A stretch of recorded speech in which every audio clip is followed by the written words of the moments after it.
ఆరో విషయం చూడండి, 16వ వచనాన్ని మనం చూస్తున్నాం. త్వరగా వెళ్ళి మరియను యోసేపును తొట్టిలో పండుకొని ఉన్న శిష్యువును చూచిరి.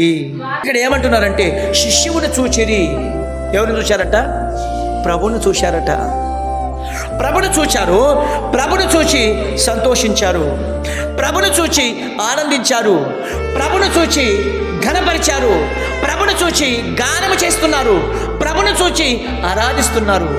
భూమిపైన ఉన్న మానవుడు, భూలోకానికి దేవుడైన యేసుక్రీస్తు ప్రభుల వారు మానవుడుగా ఈ లోకానికి వస్తే, మానవుడుగా ఈ లోకానికి వచ్చి బాలుడుగా చూడడానికి ఇంతగా సంతోషించినప్పుడు, మానవుడిగా వచ్చిన యేసు ప్రభుని చూడడానికి ఇంత ఆనందపడినప్పుడు, మానవుడిగా వచ్చిన యేసుక్రీస్తుని ఆరాధించడానికి ఇంతగా సంతోషిస్తున్నప్పుడు, మనమైతే యేసు ప్రభుని చూడలే.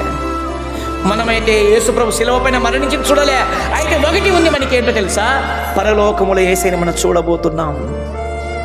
వాళ్ళు ఇక్కడ గమనించండి, వాళ్ళు యేసుప్రభుని చూడడానికి గొర్రె మందలను వదిలిపెట్టి వెళ్ళారు.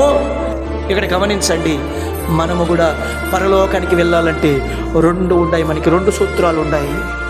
మొదటి ఏంటంటే గొర్రెల కాపరులు యేసయ్యను చూడడానికి వాళ్ళు నిర్ణయించుకొని తీర్మానం చేసుకొని చూడడానికి ఇష్టపడి వెళ్ళినప్పుడు, మనము కూడా పరలోకంలో ఉన్న యేసయ్యను చూడాలంటే రెండు తీర్మానాలు కలిగి ఉండాలి, లేకపోతే రెండు విషయాలు కలిగి ఉండాలి. మొదటి విషయం ఏంటంటే ఇక్కడ గమనించండి, మరి అపోస్తల కార్యం 14వ అధ్యాయము 22వ వచనం మనం చూస్తున్నాం. శిస్తుల మనుషును దృఢపరిచి విశ్వాసమందు నిలకడగా ఉండవలనని. ఇక్కడ బాగా వినాలి మీరు దయచేసి. మనం అనేకమైన శ్రమలు అనుభవించి మనము దేవుని రాజ్యమునకు చేరదాము. దేవునికి స్తోత్రం కలుగును గాక. ఇక్కడ భక్తులు అంటున్నాడు, అనేకమైన శ్రమలు అనుభవించాలి. నీకు బాధ వచ్చిందా? బాధపడవద్దు. శ్రమ వచ్చిందా? భయపడవద్దు. దుఃఖం వచ్చిందా? ధైర్యాన్ని విడిచిపెట్టవద్దు. ఎందుకో తెలుసా? నువ్వు ఈ శ్రమలు అనుభవిస్తేనే ఆ యేసును చూస్తావు. నువ్వు ఈ శ్రమలు అనుభవిస్తేనే ఆ పరలోకాన్ని చూస్తావు. నువ్వు ఈ శ్రమలు అనుభవిస్తేనే శిలువలో యాలాడబడిన క్రీస్తును చూస్తావు. భక్తుడైన పౌలు గారు చెప్తున్నారు, ఏమంటున్నాడంటే అనేక శ్రమలు అనుభవించి యేసును చూద్దాము, మన దేవుని రాజ్యాన్ని చేరుదాము. దేవుని రాజ్యాన్ని ఎప్పుడు చేరుతామంటే శ్రమ అనుభవించాలి. ఇక్కడ నాకు ఏ శ్రమ రాలేదు అన్నవారు ఎంతమంది ఉన్నారు చెప్పండి. ఇక్కడ నీకు శ్రమ రాలేదంటే నువ్వు క్రైస్తవుడు కాదు. నువ్వు దుఃఖాన్ని అనుభవించలేదంటే నువ్వు క్రైస్తవుడు కాదు. నీకు కన్నీళ్ళు రాలేదంటే నువ్వు క్రైస్తవుడు కాదు. నువ్వు ప్రభుని నమ్ముకొని నువ్వు బాధపడ్డావంటే, నువ్వు ప్రభుని నమ్ముకొని నువ్వు శ్రమలు అనుభవిస్తున్నావంటే నువ్వు దేవుని రాజ్యానికి దగ్గర ఉన్నావని అర్థం. లోకస్తులతో గొడవలు చేసేది శ్రమ కాదు. లోకస్తులతో గొడవలు పడి లోకస్తులతో మనము చిన్న చిన్న వాటికి మనం తంటలు పడుతున్నప్పుడు బూతులు మాట్లాడుతున్నా, అది కాదు శ్రమ.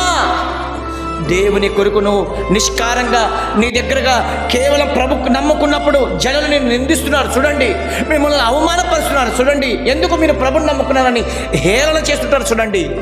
ఎప్పుడైతే మిమ్మల్ని హేళన పాలు చేస్తుంటారో, మిమ్మల్ని దూషిస్తుంటారో, మిమ్మల్ని నిందిస్తుంటారో, మిమ్మల్ని అవమానపరుస్తుంటారో, ప్రభు తరఫు నుంచి వచ్చిన శ్రమ అనుభవించి దేవుడి రాజ్యానికి చేరాలే తప్ప మనం చేసుకున్న గొడవలతో, మనం చేసుకున్న శ్రమలతో అది దేవుని రాజ్యానికి తీసుకువెళ్ళదు. కాబట్టి ప్రియమైన దేవుని వర్లారా, ఇది మొదటి విషయం చూడగలిగితే.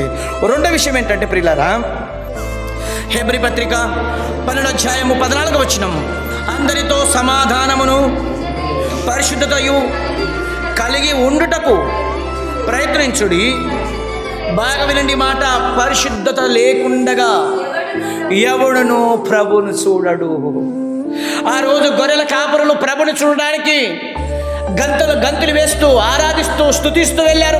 ఆ శిష్యువును శరీరంతో ఉన్న ఆ ప్రభును చూశారు. మనము ఆత్మతో ఉన్న ఆ ప్రభును చూడాలంటే నువ్వు శ్రమలు అనుభవించాలి. నువ్వు ఆత్మతో ఉన్న ఆ ప్రభును చూడాలంటే నువ్వు పరిశుద్ధత కలిగి ఉండాలి. నీ చూపుల్లో పరిశుద్ధత, నీ మాటల్లో పరిశుద్ధత, నీ నడవడికలో పరిశుద్ధత, నీ జీవితంలో పరిశుద్ధత లేకపోతే మనం ప్రభుని చూడలేము. కాబట్టి ప్రియులారా, గొర్రెల కాపరులు పశువ తొట్టలో పరుండబెట్టిన ఆ శిష్యువును చూచి దేవుని స్తుతించారు, ఆరాధించారు. మనము కూడా పరలోకములో ఉన్న ఆ యేసు ప్రభుని చూడాలంటే ఏమండి, శ్రమ అనుభవించాలి, పరిశుద్ధత కలిగి ఉండాలి. ఎప్పుడైనా ఈ రెండు కలిగి ఉంటామో మనం కూడా ఆ ప్రభుని చూస్తాము.